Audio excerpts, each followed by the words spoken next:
News 24 संवाददाता पल्लवी झा से खास बातचीत में महिला आयोग की सदस्य निर्मला सामंत ने कहा कि चिट्ठी की जांच होगी कि ये चिट्ठी वाकई में महिला के पिता की है या फिर नहीं।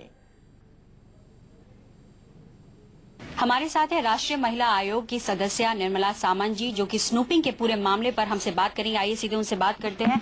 मैम, जिस तरीके से ये पूरा मामला आया है सामने, पूरा मामला पेचीदा भी होता जा रहा है, आपसे जानना चाहेंगे कि ये खबर आ रही है कि उनके पिता ने एक लेटर लिखा है एनसीडब्ल्यू को कि वो इस इशू को बढ़ाना नहीं चाहते हैं। तो क्या है लेटर, कब आया, हम जानना चाहेंगे। लेटर जो हमारे पास एक लेटर आ गया है 2 पेजेस का, वो सुबह मिला है और एक गार्ड था, प्राइवेट सिक्योरिटी गार्ड, उनके हाथ में किसी शख्स में जाके, बट वी डोंट नो कि वो जो शख्स थे वो कौन थे, क्या वाकई में वो लड़की के पिता थे कि कोई और था, क्योंकि उसमें कोई टेलीफोन नंबर नहीं है। हमारे यहाँ जो रजिस्टर करने का जो प्रोसीजर होता है वो अलग होता है।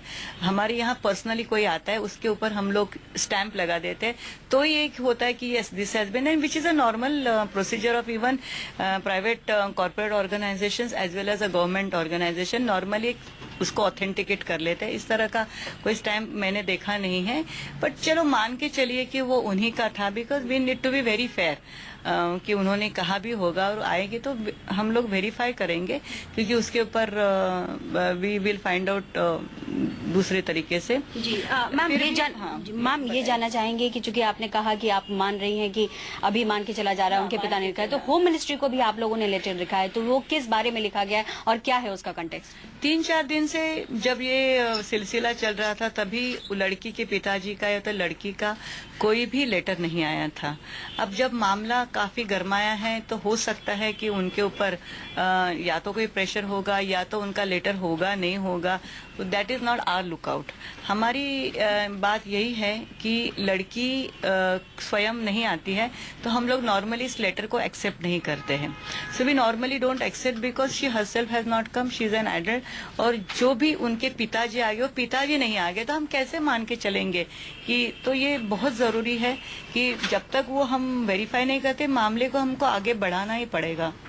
तो आपने क्या लिखा है होम मिनिस्ट्री को? होम मिनिस्ट्री को तो लेटर आने से पहले आपने लिखा था। जी, होम मिनिस्टर को लेटर आने के पहले ये लिखा था कि मीडिया में हम लोग सो मोटो ले रहे हैं, मीडिया में इस तरह से खबर छप रही है कि एक लड़की है जो एडल्ट लड़की है, उसकी जो मॉनिटरिंग हो रही थी, उसकी मूवमेंट को, उसके फोन को टैप किया जाए था या तो सर्वेलेंस में लिखा जाए था, ऐसे मीडिया ने कहा। तो ये सीरियस मैटर है और होम मिनिस्ट्री हमें ये लिखे कि ये इसके ऊपर स्पष्टीकरण दे, उसके ऊपर जांच करके। जी, आप ये भी कह रही हैं कि आप स्टेट मिनिस्ट्री को भी लिखेंगे, होम मिनिस्ट्री को, तो क्या जवाब मांग रही हैं आप लोग? और एक सवाल ये भी है कि क्या किसी एनजीओ ने आपको लेटर लिखा है, उसके लिखने के बाद आपने ये संज्ञान लिया क्या?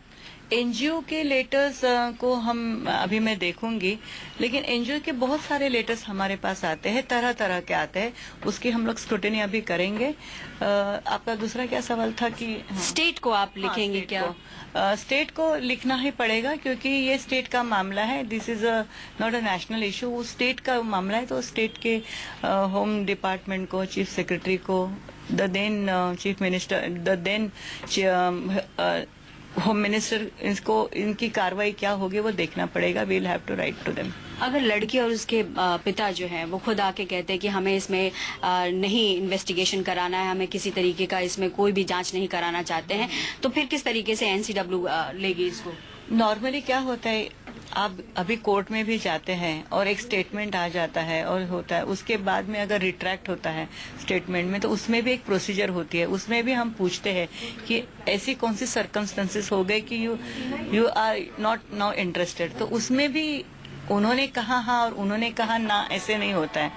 तो we have a procedure to follow कि अब ये इसकी वेरासिटी क्या है, उसका ट्रूथफुलनेस क्या है, ऐसे कौन से सर्कमस्टेंसेस चेंज हो गए, क्योंकि वो जो ट्रैकिंग हो गया था उसको डिनाई नहीं कर रहे, वो ये कह रहे हैं कि हमें पता, उनके ऊपर ट्रैकिंग का मामला है कभी से, वो उनको पता है, लेकिन नाउ दे आर सेइंग कि हमारे कहने से वो हुआ था।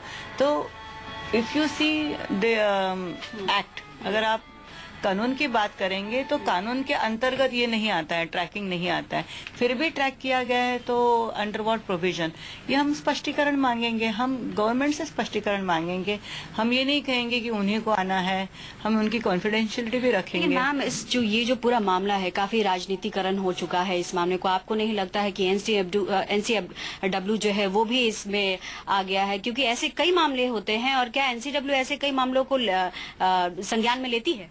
एनसीडब्ल्यू हर ऐसे मामले को संज्ञान में ले रही है, इसीलिए हम लोग इसको ध्यान दे रहे हैं कि it is not a single question. ऐसे कई महिलाएं हैं, उनको थ्रेट होता है तो क्या इसी तरह से उनकी फोन भी टैपिंग हो जाती है। हम नहीं भी लेंगे तो भी हमको दूसरे तरह से बोलेंगे कि इस मामले को आप क्यों नहीं उठा रहे।